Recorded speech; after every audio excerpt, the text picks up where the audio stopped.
Hello, everybody, and welcome to Quantum Leap Revisited, our weekly show where we go over the classic series, Quantum Leap, the original Quantum Leap, the one starring Scott Bakula and Dean Stockwell. And as usual, I have a wonderful panel of gentlemen with me. To my, I guess, right, it would be to my right, I have Ro from the Scarif Podcast. You can listen to his podcast on Spotify, on Amazon, on Apple, anywhere that there's podcasts. A lot of good stuff, science fiction, Star Wars, the good Star Wars, hopefully. No, I'm just kidding. I know you talk about the good, the bad, and everything, but everything in between, brother. And he has his own YouTube channel. You should check that out. Bro, how's it going? It's going fantastic. I know I missed last week, but I'm eager to continue the discussion on the Quantum Leap. But now you're back. I'm back. I quoted you the other week when you weren't here. I told people that you always say that bigger is necessarily better. Was there a plot hole last week? I think there was. I'm sure. And in any case, we also have the Script Doctor with us. The Script Doctor is a veteran screenwriter. He has his own Patreon where he teaches screenwriting. He also has his own show on his channel, The Script Doctor, every Saturday at 7 p.m. Eastern, called Scripts on Saturdays, where he evaluates screenplays that at some point had been considered by big studios for production. And in some cases, they've even been greenlit. And the studios actually are going forward and making these movies. So It's really interesting and unique show. I suggest you check that out. How's it going, Script? It's going well. I'm happy to be here tonight to discuss some Quantum Leap. And this is a fun one because there's some interesting connections in this episode. It is an interesting episode for sure, and we're going to jump right into it. So let me share the screen. Excellent. Tex Rogers says that Script needs to add a mouth to his avatar. Is it bothering you, Tex? No, I can't do that. That would dox me.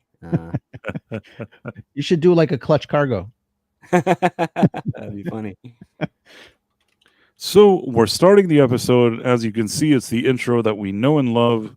And he now leaps into a motorcycle guy, and he gets sort of run off the road and wipes out. Yep.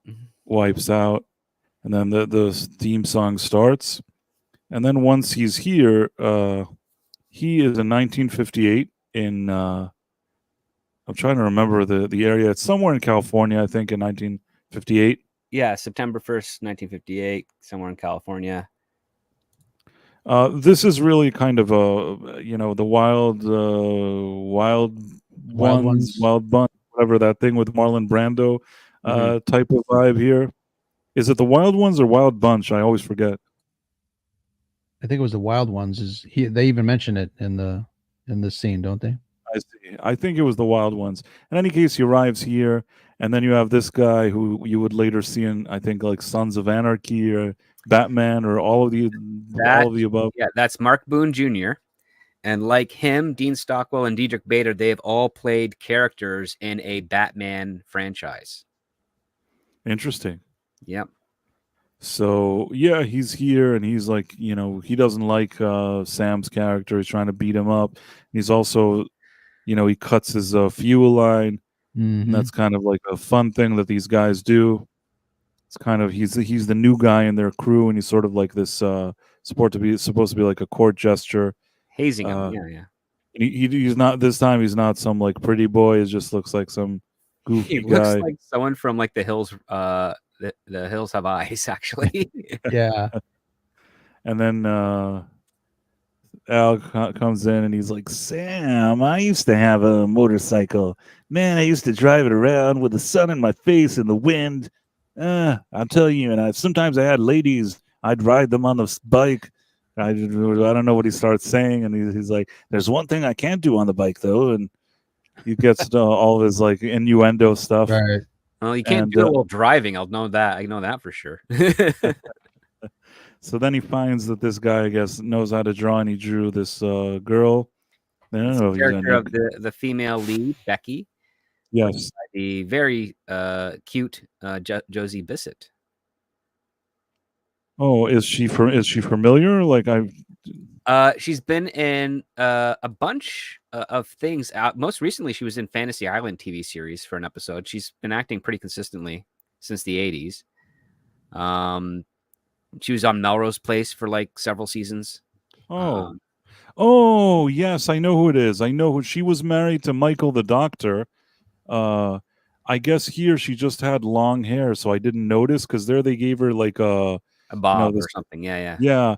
And really that's what I didn't like about her on that show. I mean, she was pretty, but that I never liked that haircut. Didn't work for her, no.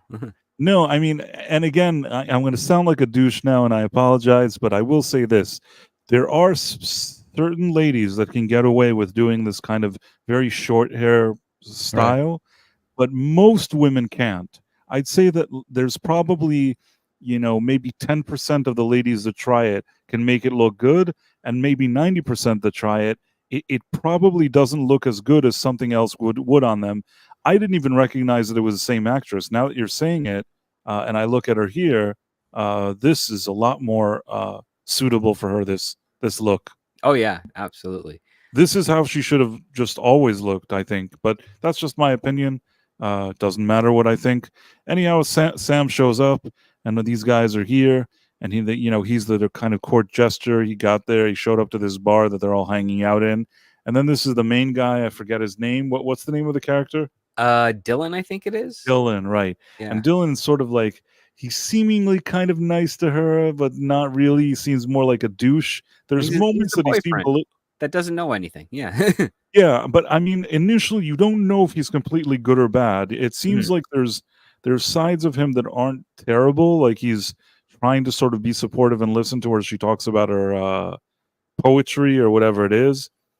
But then, when she's talking about something, he's like, yeah, I don't understand what you're saying. What do you mean you feel like this and this? And then she's like, it's a metaphor. That's what Sam says. And he's like, yeah, it's a metaphor, of course. And then... somebody really has to tie all of your imitations together in one clip because those are great. Oh, wait. Nick is here. Yeah, it's a metaphor. Nick, hello. We have Nick here. Nick has joined joined the chat. Yes. Excellent. Happy to be here. So here he's at the bar, and he seemingly wants to support her with her poetry, but really just likes getting in her pants, probably. And then he talks to this guy, and he's Have we seen this actor before, the restaurant owner? He looks familiar, but has he been in another episode? That's Teddy Wilson. I saw when I looked it up because I thought the same thing, and he's been in 2 Quantum Leap episodes. Yeah, but I don't know which one. He was in Pool Hall. He's Jimmy Grady. Yeah. Yeah. He died shortly after this episode aired. Sadly, that's sad. I like him. He was good. Yeah, I thought he was good. In '91, and his last performance was in Blood In, Blood Out, which is a great movie. Oh, Blood In, Blood Out is a classic. I didn't remember that he was even in that. I guess I'm all over the place with the times and timelines, but I think there's a reason why they brought him for 2 episodes. He's a good actor. So I actually remember, when I was watching this, even rewatching it now, I thought, oh, this guy's a good actor, without really knowing much, remembering anywhere else I'd seen him. So in any case, he talks to him about how his son is in Korea. My boy is going to be back soon, and I have his motorcycle in the garage. It's the best motorcycle in the world. And this guy's like, oh, yeah, really? Yeah, it sounds great. You love that. And then after he talks this big game about this motorcycle, it really gets all these people sort of interested in the bike. You could tell that their wheels are, no pun intended, their wheels are turning. Right. And meanwhile, he's like, hey, look, he took pictures of your girl. What do you have to say about that, Dylan? Well, yeah, it's fine. You can tell you it's a good picture. Like he was kind of laughing it off. He's like, well, can you draw me now? And do me. Just do me. Very much like Titanic. Yeah. Right. And then he draws it and he gives it to him, and it looks like a dog. And I guess, and then he's like, and they start like brawling and fighting, and they kind of pull the guy aside. This guy, Al shows up. And Al shows up, and this guy seems to have a beef with Sam all the time. And then Al shows up. When these things are happening, it makes me wonder what the person that Sam's leaped into, what his character was like before, because they mentioned he's kind of like the clown, so like he's always kind of goofing or pulling pranks, and it seems like Dylan has a measure. He's dealing with all these guys that have high tempers and stuff like this, and he, for the most part, he seems like he's cool until, as we see later, when he's drunk. Right. He has this good nature to him to some extent. Yeah, but once you see him drunk later, it really changes your opinion about him, which is interesting because I don't always see that on a show. It's kind of, it's sort of, I don't know how to, it's subverting or something like that. They build him up. You'd think that this would be the character that maybe at the end does the right thing, but then it turns out that that's not the character. But this is, something that's true to life,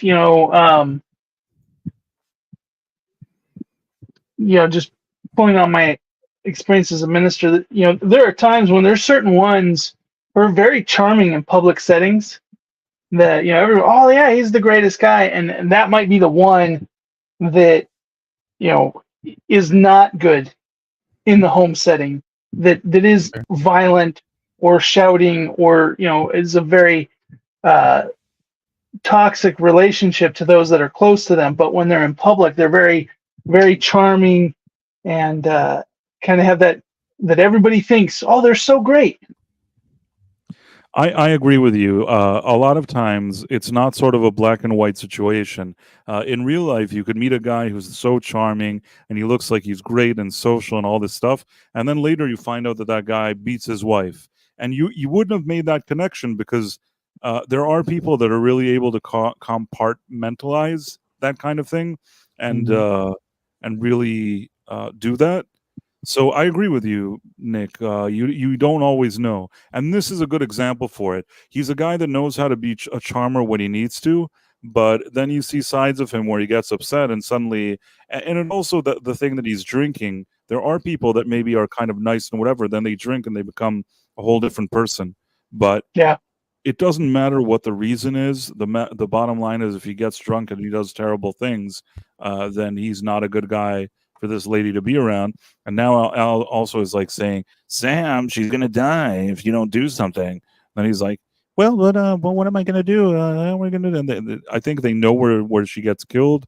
They know where her body's found. Yeah. Yeah. So now Sam has his mission. He has to stop her from getting killed. Meanwhile, this guy's kind of delusional about his son and his son coming back.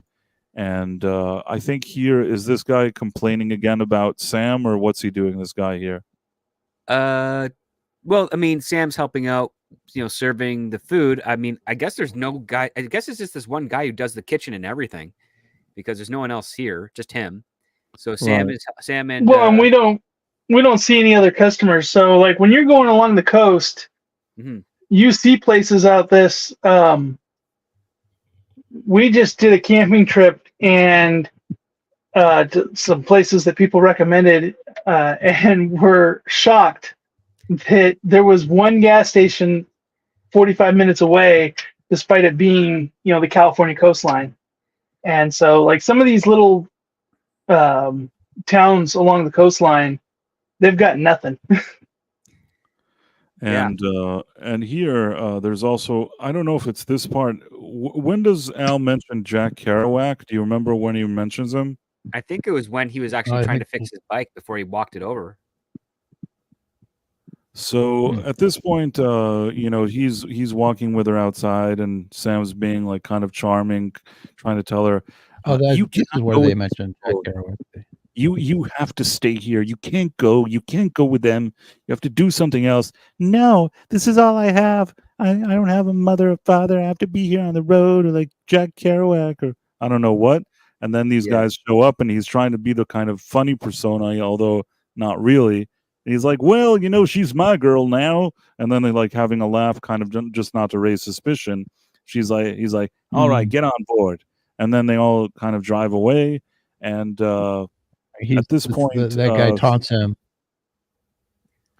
Right. Now, at this point, Sam goes with his bike, and this guy who had his son's bike, because he still believes that his son is going to come back from Korea, which seems kind of delusional to everybody. It's that he still has some things that can help Sam fix his bike. I think at this point Al arrives and says like, Sam, his son is in Korea, and they find him in two years. They're going to find his body, and then right after that, he's going to collapse and die, or I don't know what. Yeah. So that's kind of like a sad thing. But it's not impossible that people who are POWs in Korea during that war were released and sent back home as late as 1960. So right. So he still has that hope. He's like, some people look at this article. This guy came back. My boy's going to be back too. And then now she's with the guy and he's drinking, and what are they arguing about? Oh, I think about stealing the bike. They're like, we want to go. She understands that they want to steal that guy's Ernie's son's bike. And she's like, you can't steal that bike from him. It's his only son. It's his son. It belongs to him. And he's like, listen, I don't care what you say. You now, you stick around and do what I say. And then that wasn't the right accent, actually. He was more like, yeah, you stick around, do what I say. And then he like pushes her on the floor and like gets on top of her because I guess he was. This is where the assault and murder might occur. Yeah. He was trying to serve her grapes. He was trying to. What's the actor's name? That's Diedrich Bader. He's got. I dislike him because he always plays. There's a certain type of character that he always plays, and he's got a very punchable face. I hope the audio is okay. Do you guys hear me okay? Yeah, Rose coming in a little robot. Yeah, it was a little robot, but Ro maybe is a robot, so it works. In any case, he's every time I see him, I just think of the Drew Carey Show. Yeah, well, Diedrich Bader is a comedic actor, and that's what he's known for. Yeah, he's gotten into like voice acting more recently. Yep. So, just at the right last moment, Sam shows up and he's like, "Come on!" And she jumps on his bike, and they're like, "Let's go after him." They're both dead. And then they arrive at this place, and this guy with the shotgun, he's like, "Yeah, you already stole me the bike. I don't have the bike no more. He went to the other side of the border. He's already on the south side right now. See you later." And then they're like, yeah, okay, we'll go. And just get out of here. I'll find the bike and bring it back to you, sir. And then they go inside. It turns out it was all a ploy. Basically, he just gave them a place to, have a shelter here. And Sam at this point doesn't know how he can convince her. He's trying to tell the Becky, I guess, or whatever her name is. First of all, these are the gifts that belong to his son. And she's like, somebody has to tell him that his son is dead. And he's like, no, I don't know what Sam's answer is, but at the end of the day, Melrose Place lady tells them like, no, I'm not going. I'm staying on the road. That's what Jack Kerouac told me to do. And then Al's like, he does live like 10 minutes away from here. And then he's like, really? He does? So then Sam decides he's going to go talk to Jack Kerouac.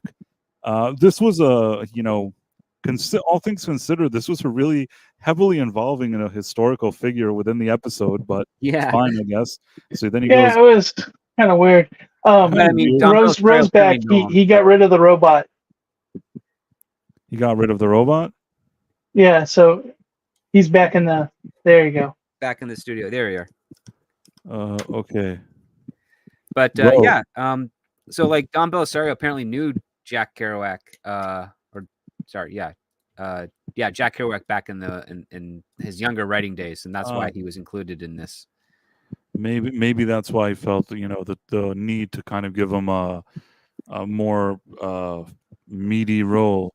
So Sam's like, they all read your book, and this girl is in trouble, and she's only 18. And he's like, I'm not in charge of every kid, of every person that reads my books. I'm not in charge of everything. They go out on the road. I have on the road. I taught them what to do. They're free. They're free now. Do you understand me? I'm not going to go tell some kid not to do it. Screw you.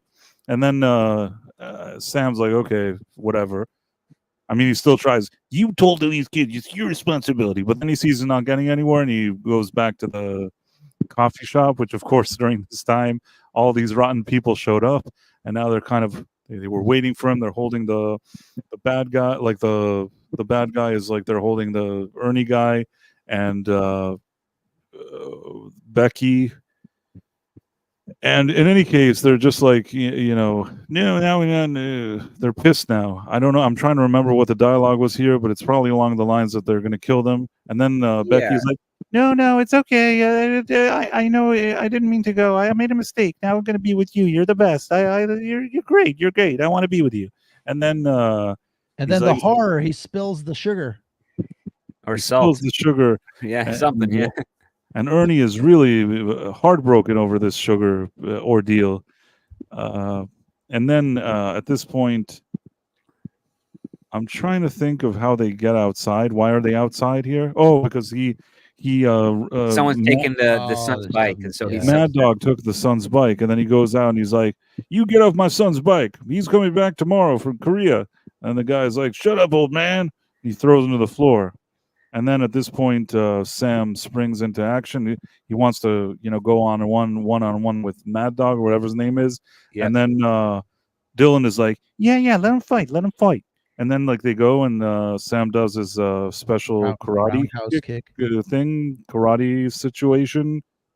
And then I think he what's his name says, "Oh, you're doing some taekwondo or something like that." Yeah, right. Yeah. Dylan is like, "Oh, look at what we got here, Bone Crusher. He knows taekwondo. Oh, I wasn't aware of that. Why don't we go, you and I, and see what you can do?" And then they fight, but Sam gets the better of him. And then the police show up and they take Mad Dog away. And apparently, Dylan is also, they end up both in jail. And this is good stuff. And then at this point, Sam kind of pushes for the fact that Becky should stay here and help out with this shop with Ernie, who, his son is obviously not coming back. And then at this point, she's like, "No, but I got to see the road. How am I going to be a novelist if I can't write about the road?" And then Jack Kerouac shows and he says, "You know what? Sometimes you got to get off the road. You know what I mean? It's good to be on the road, but you can get off the road and stay here and never leave. I'll see you later." And then he walks out. And Sam's like, "Hey, don't you need a waitress to work your shop here? Teddy, Ernie, and right? Like, yeah, there's a spare bedroom upstairs, and I do got a spare bedroom upstairs, don't I?" And then she's like, "Okay, I'll stay here with you." And then he's like, "Sam, this is great. Once his son dies, she comforts him, and everybody's happy. You did it." And she becomes a novelist and has a house on the coast. Right, that's true. And she's a novelist and has a house on the coast. And then they hug and embrace, and then he leaps in. And unfortunately, it's a rerun episode. I mean, I'm happy to see Barry Austin again, but this is obviously when they first ran this. This was a rerun. But I guess that the episode with Terry Austin, which was who was on this very stream a while back, which was directed by Christopher T. Welch, I guess that episode was well received if they thought that this was a good episode to repeat. So that's actually kind of cool. Well, I mean, it was just in the re-airing order because Rebel Without a Clue was ended in November 30th. They aired in November 30th, and I believe that they the next one didn't get aired out until like 2 weeks later because they wanted to line it up for the Christmas episode. So yeah, they did, I guess, 2 weeks of reruns after this episode aired before they went back to the special, and then next week's episode is actually a fun one, and then it's January of '91 for after that. So yeah, they had like a very off the normal season path. They only had really one new episode for the holidays, and then they went back to reruns until January. So according to my DVD, the next episode is entitled "A Little Miracle." Is that correct? I think that's the Christmas one, right? Little Miracle. Yep. And that's a fun one too. Cool. That's got Charles Rocket in it. Rest in peace. I have to rewatch that one. I haven't watched it in a while.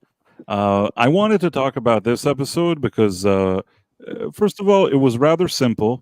It was one kind of location. It felt, I don't know if to say a bottleneck episode, but there weren't 70 locations here. It mainly took place in this one place in the bar, maybe some exterior shots, and these kind of deserty type of places or whatever you want to call it on the road.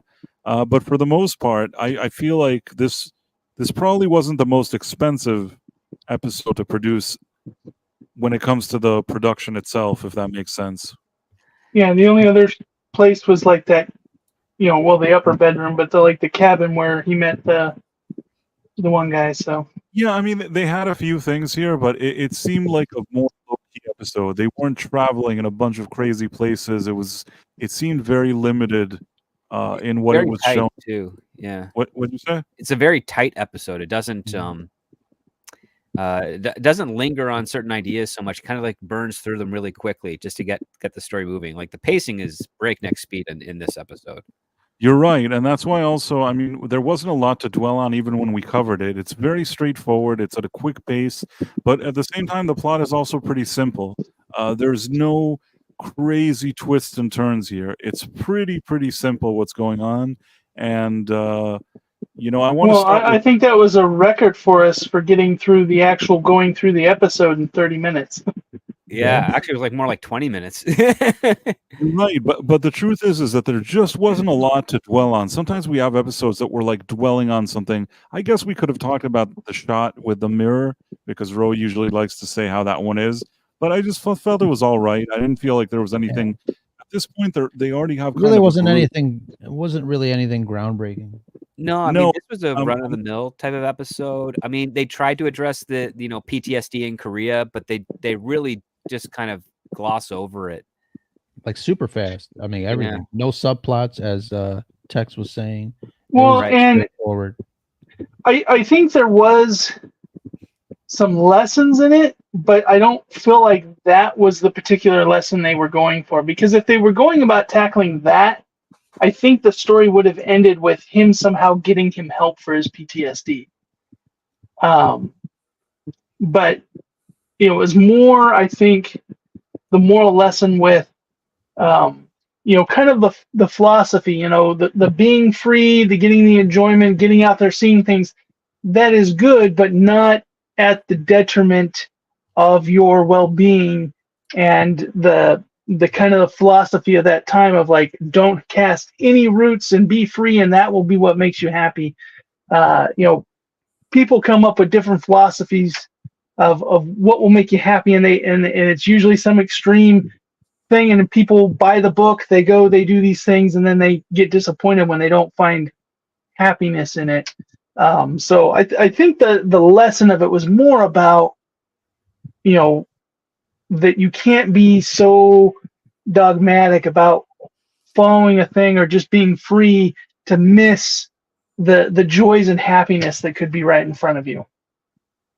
That's what Qui-Gon Jinn said in episode 1, The Phantom Menace. You kind of paraphrased it, keep your mind and insecurities on the present, not what's out there. So good for you, Back Yard Tardis. So yeah, these were good points, Nick, and even Tex Rogers in the chat was impressed by some of the things that you were saying. Ro, you kind of told me, I think privately or in a few things this week, that you had some issues with this episode.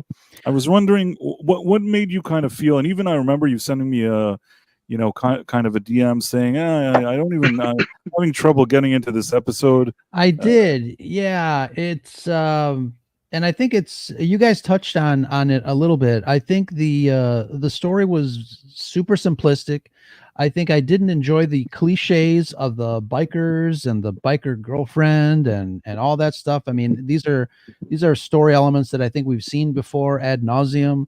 It was a little corny, threatening somebody by spilling the sugar on the floor. I mean, goofy things like that. I also feel like Sam was like, especially 80% of the episode, Sam seemed like super wimpy, and I almost wanted to. I must not have been in the mood because I wanted Sam to like kick everybody's ass and just get on with it.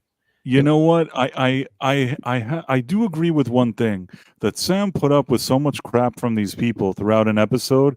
At the end, it's satisfying when he gets into action and does what he does, and maybe that's why they kept him from kicking their ass earlier. But because we know that Sam doesn't take shit from people, sorry, I apologize, Nick. I didn't mean to say a bad word. But because we know that he doesn't take poop from people, it is surprising character-wise that he didn't kind of put his foot down earlier, but it didn't ruin it for me. I mean, I understand where you're going with this, Ro, but it didn't ruin it for me personally.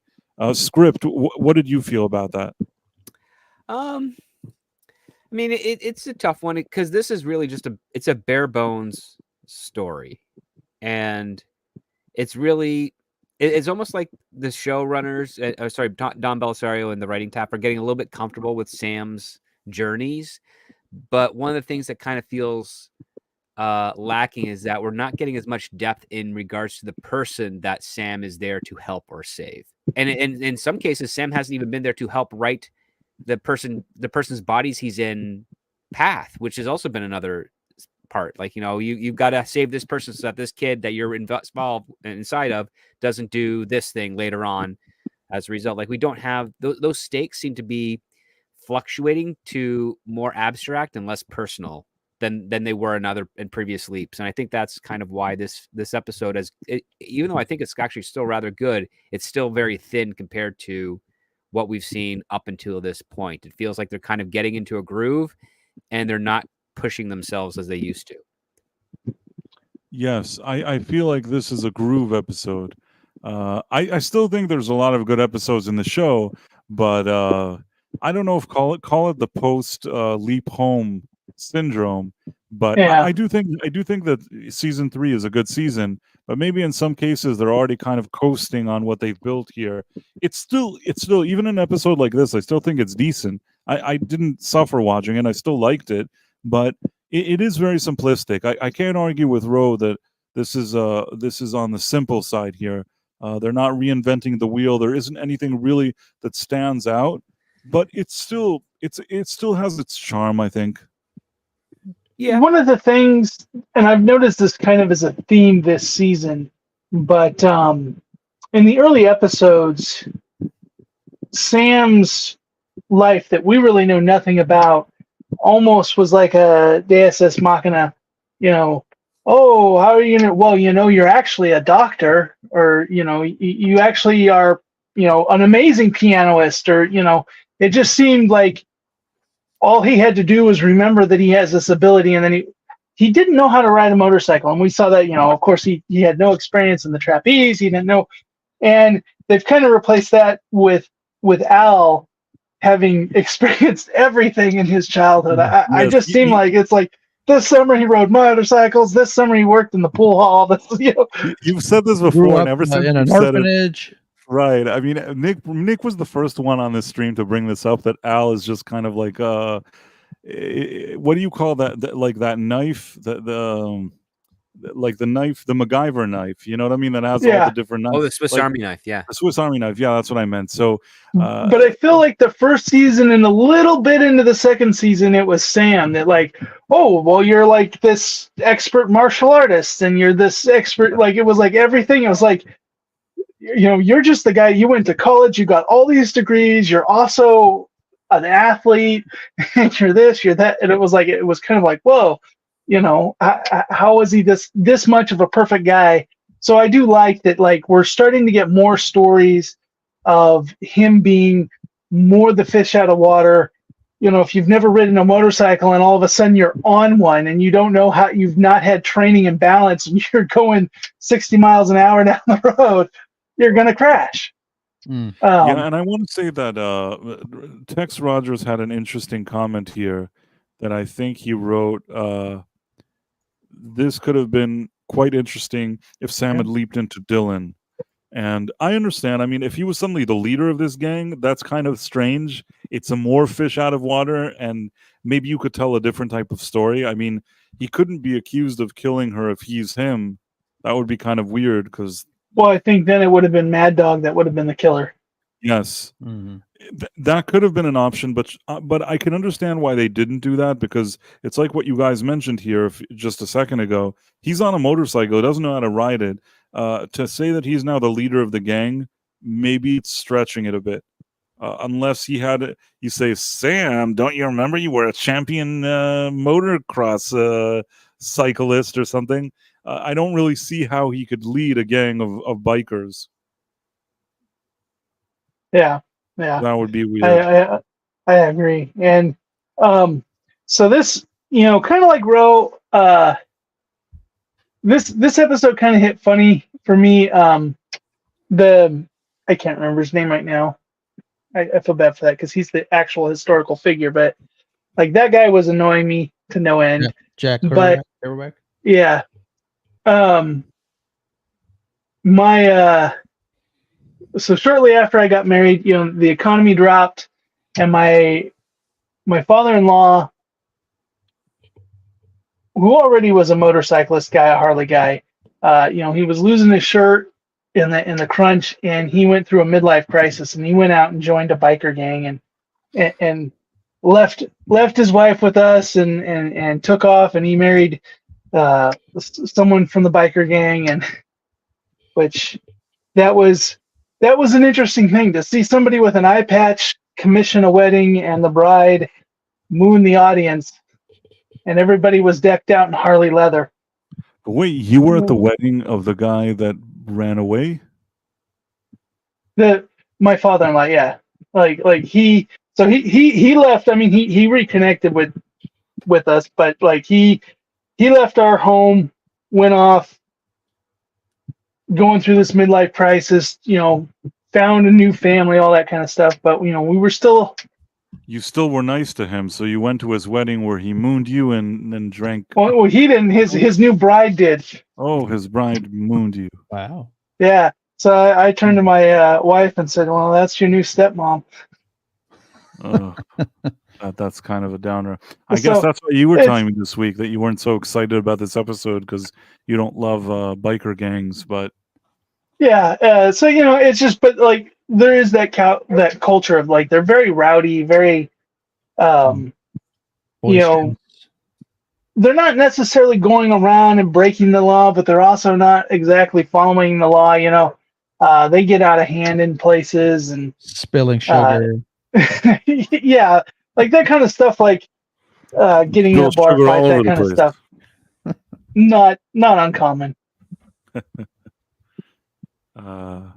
Yeah, I mean, I don't know. I it's not that I have a ton of experience with biker gangs or whatever. I've encountered people who were bikers before. I never felt that somebody was not nice to me or anything, but it's not like I wasn't riding with them. You know what I mean? I don't know. I'm not. What do I know? Well, and I mean, they have a level of bond and brother and yeah, that there's kind like of stuff. a bond. And there's a difference between being a motorcycle enthusiist, because my father-in-law already was that. But there's a difference between that and then he joined a sub gang of the Hell's Angels. Right. So, Once you're joining like like it's a Sons of Anarchy situation, it's not the same thing as just being a motorcycle enthusiast. Although I did rather enjoy the show Sons of Anarchy. I will say that over time, I think that show maybe stayed a few seasons too long, and some of the things plot lines didn't tie up in a way that I especially liked. But there was something about that show that I at least found it intriguing to an extent. Well, it romanticizes it, just like The Sopranos romanticizes gangsters and stuff. But I did like The Sopranos more than I liked Sons of Anarchy. Like Sons of Anarchy was okay. There were moments that I liked it, but it didn't leave the same impact as The Sopranos for me. But now that you told me that you met or had a biker friend or something like that, I'm just envisioning your puppet on the back of a bike. No, I mean it's more of a situation that I have a friend who kind of is a quirky guy, and he's friends with a lot of different people. And he had a party once where he invited like all the people he knew, and at that party it turned out that he was friends with some more biker type of people, and I guess I that was a place where at that event I kind of encountered.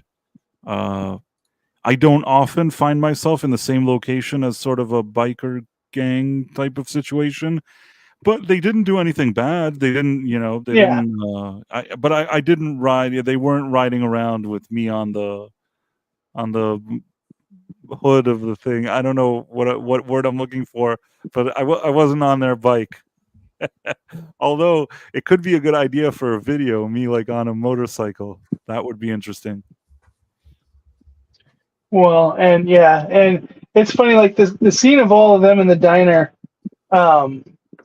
It reminds me because like up where I live up in the foothills, like every now and then one of the biker gangs will like come through, and they'll do a big huge thing, large group all heading to Reno or something like that, and they'll come through and they'll stop at the Greasy Spoon in our area, and just a place that normally has like 5 people in there a morning, and all of a sudden there's 40 people on motorcycles showing up. By the way, Ro, you look concerned. Is everything okay? Oh, I'm listening to all the insight that Nick is providing, and trying to make sure that I don't miss anything in the chat, because there's always some really, really great comments in there. There's a lot of great comments today, and I'm thankful. There's a lot of stuff going on today outside of our weekly stream. We're always grateful for the people that do show up and hang out with us, and that makes it fun. What we do, that we know that we're kind of all doing this together and going over these episodes and sharing our thoughts and ideas. Script, I feel like did I hear a lot from you about this? What did you feel about this? Do you have criticism towards this episode? Aside from it being like a very straightforward and thin episode, no, I thought it's fairly fine. It's a solid one. It's not entirely as memorable as other episodes that we've seen, but it's not terrible by any stretch of the imaginine. So I mean, this one is kind of the thin one, yeah. It's like super vanilla, Yeah, It's yeah. like I mean, it's there's just not there. much to it. It's just there. Yeah.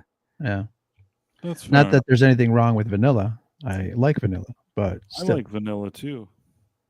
But if I had to now decide if I'm going to eat like cookies and cream ice cream or vanilla, I would choose the cookies and cream. Sure. This So, definitely wasn't that though. no, this wasn't cookies and cream. This was very, very vanilla. It was And like not the good vanilla, like the vanilla bean. It was like the Aldi vanilla. this was like 31 flavors vanilla versus Haagen-Dazs or something. Yeah, I don't know if you guys have Aldi. I'm trying to figure out the. We had Baskin Robbins, 32 flavors of the. Is it 32 flavors? Was it always 32? I thought it was 31, and then It's like they it's added 31 two is for the more. P1, and they added 2 more. Yeah, so it's yeah, like because I've seen the Baskin Robbins has the 3-1 in it, but then I see the sign underneath that says 32 and 33. yeah. So and then some stores have 32, and then some stores have 33, and then others don't have the advertisement for the extra flavor. It's so complicated. It's complicated. This is very confusing branding. I think that they should Stick to one. So it's 31. I'm looking at it. It's 31. Yep. Did they change it to 32? They've added additional, but they haven't officially changed it yet, and I don't think they ever will, because the B and the Baskin Robbins stuff, the BR, they make the 33 and the 1 part of the B and the R. Yeah. Right. So it has to be 31 flavors, even if they add more. Even if they have more, it's at least 31 flavors now, I guess. I guess. I'll just take a DQ soft serve vanilla. There you go. Oh my go-to. God, Price! I was today years old, and I never realized that the B and the R make the 3 and the 1. I'm just looking at the logo now. Really? I'm like, what? You just blew my mind. That's their thing. That's their thing with that logo. I'm like, I knew it was 31 flavors, but holy, It's actually moly. quite brilliant, to be honest. Yeah. Like it's rare that I'm impressed with a logo, Yeah. but Do you I guys think- know? Oh, wait a minute. Do you guys know about the Tostitos logo? Take a look at the Tostitos logo, and it doesn't say Tostitos. In the middle, there's like 2 guys holding a chip, dipping it into some salsa. Yes. wait. Just let like how me the FedEx logo has the arrow in it. First of all, for people who didn't know what Ro was talking about, this is the Baskin Robbins Yes. 31 flavors. Mind blown. Now, who They had did very well. They did it very Baskin well. Robbins logo commenting on their bingo On card their- for tonight's Quantum Life? This is a great This is- logo, though. I just have to say it. And then what was the other one? Tostitos. Tostitos, yeah. The Tostitos, 2 yeah. T's are actually 2 guys with a chip. 2 And a dip. dudes holding a chip and a dip. Yeah, it's hilarious. This could be another revenue stream for you, Price. Logo examination. Logo streams. Okay, I want to see what the logo is. You know what? I probably never realized that it was two guys, but now that you're saying it, it wasn't as obvious as the other one. But let's see what happens. Where's the stream? I know Tex Rogers is especially interested in this. I'm probably gonna get an email later. Tostitos is like Doritos, Tex. Yeah. See the T and the I and the T. I won't say the word. Why are there dots above the T? Right. It's so that is two guys dipping. I wasn't aware. It's like Tex. It's like Doritos. It's like corn chips. Yeah. I did not know that. Wait, where don't they have Tostitos? Tostitos should be universal. Oh, it's a chip brand. Yes, you get it at the supermarket. So, yeah, it's two dudes with a chip. You're absolutely right. I didn't realize that until now. I still think that the Baskin Robbins is cooler, but this is kind of cool. I guess that I didn't know it, and you learn something new every day.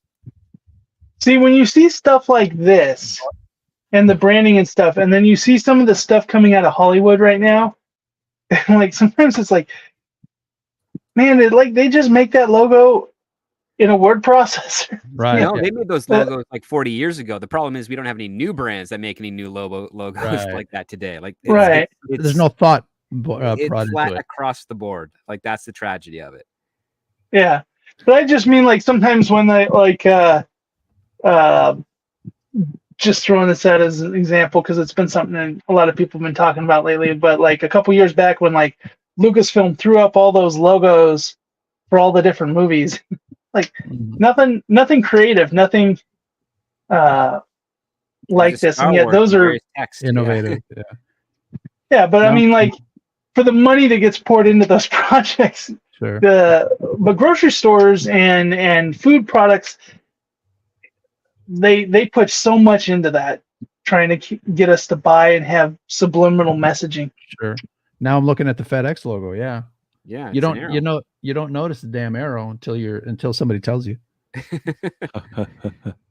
Yeah, this is just bringing back to my old like days of film marketing and brand marketing from college, like 20 years ago.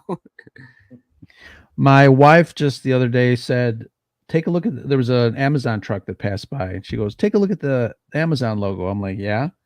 He goes, "What does that arrow look like to you?" And I'm like, "Oh, now I can't." I can never see an Amazon logo and not look at a penis. Oh God, it's supposed to be a smirk, but all right. Yeah, I don't know. That could have been Jeff Bezos doing. He probably did it on purpose. I think that's just psychology to get in your head, Ro. That your wife is doing. But we're 9 episodes into this Quantum Leap series. The season, yeah. We're the season 3, right? Season 3, episode 9. We're almost halfway. Yeah, actually, we're almost halfway through the entire show. Now, it's been difficult to match the excitement of those early episodes. Yeah. Well, like you said, the going home. So you had the early episodes. We were just getting exposed to the show, and they were doing a lot of things for the first time. You know, they had him going to somebody who was black for the first time. They had him going to a woman for the first time. Whereas now, when that comes out, okay, we've already done that. Sure. We can tell other stories, but and then they had the journey home where it was real lore breaking for the show. And so this is kind of the low after that, where that set such a high bar. It set a high bar. Yeah. I will say these episodes are still good. I've enjoyed every episode this season. There hasn't been an episode that I specifically disliked, but yeah, I do feel that the season started off strong, and there would always be a little bit of a, you know, the calm that's after the storm, or whatever you want to call it. But if you put, I don't even some know of these episodes. Is calm after the storm a thing? I think it's the calm before the storm. Yeah. Forget what I said then. Go on, Nick. Well, I mean, but it's also, you know, it's one of those things that had a few of these episodes that we've kind of been, oh, well, it's good. It's not amazing. It's good. Had we plopped those into season 1, we might have been higher praising it if we were, and I think not last week's, but the week before, which dealt with a lot of the race issues.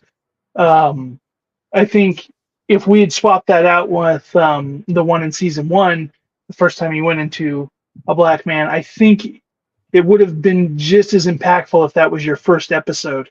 Yes. Seeing tackle that.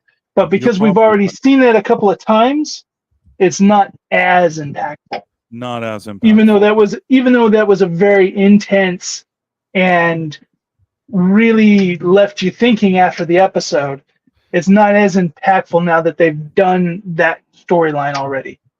If nothing else, though, I hope that in this episode I did good impersonations of the characters. Yeah. You had me laughing. Brilliant. It's like we were watching the show.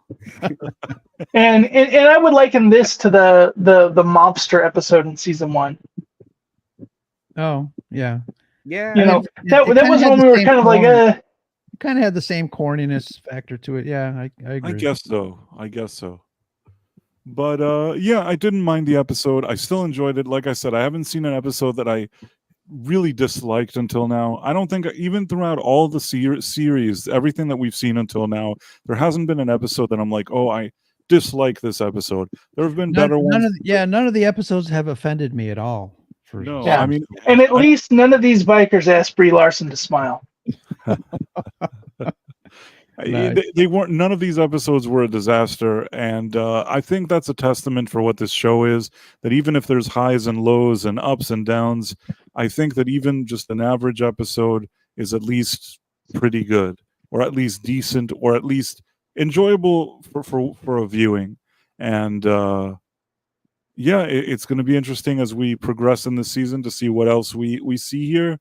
But there's still a lot of interesting things that happen on this series, and I look forward to continuing to do this thing with everybody, with all you guys every week. I want to, before we go, just acknowledge some people that were here in the chat. Like I said, I know that today is a day where media-wise there's a lot of other stuff going on, where people are, their attention is could be focused. But we're always appreciative of the people that hang out with us, like Malachi D. Wildman, Ron Donafero, Tex Rogers.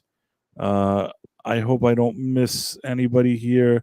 There was Tim was here earlier. Tim Talk, yeah, Tim Talk was here. I'm trying to see if there's a couple of people that just kind of showed up real fast, right in the middle somewhere. Right, that's why I'm kind of trying. And I know some people watch and they don't actually comment. There's One Punch Man Tolkien fan. Yeah. Yeah, and we appreciate those. That's usually me. A lot of people don't realize I'm watching their streams, but I'm usually working, so I just have it on audio wise. And right, there's Kit Kat, Scribelight. Scribelight is a friend of the channel. I didn't even realize. Hey, Scribelight, nice to see you here. And then I may have forgotten somebody, but in any case, we appreciate all the people that are watching. And there's also a good amount of people that after the fact that they watch.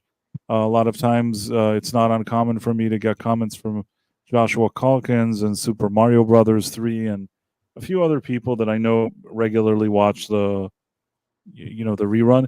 There are also a good amount of people that are watching and don't comment, and that's fine too. It's like what Nick was saying. People have their own lives and they're busy, and they're not obligated to take part in the chat. But we are always grateful for people who watch, and also for people who participate in the discussion. And it's what makes this stream so fun for us to do. And I'm very grateful for that. So I guess with all these positive sentiments, I just want to say again, check out Ro at the Scarif Podcast. He has on Amazon, on Spotify, on Apple Music. He has also his own channel. And yes, he's the co-founder of the Red 5 Network, which is a network of other podcasters, which then answer to Ro, who's the chief podcaster. And then you have Script, the Script Doctor. He has his YouTube channel. There's scripts on Saturdays, every Saturday at 7 p.m. Eastern. He goes over Hollywood screenplays, evaluates them, definitely recommend that. Also, his Patreon. You should check that out if you haven't already, and subscribe. And of course, the Back Yard Tardis. He has his own channel, and he does some videos about pop culture here and there when he can, because he's been very busy with work.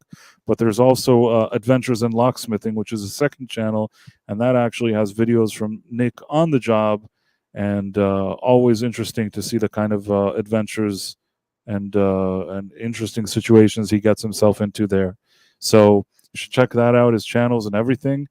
And I guess after this fine stream where we went over this episode of Quantum Leap, I think that it's time for us to air our outro and say goodbye and thank you to everybody here. So it's been nice hanging out with you all, and we're going to see you all next week. And now let me just find this outro. Okay. I'm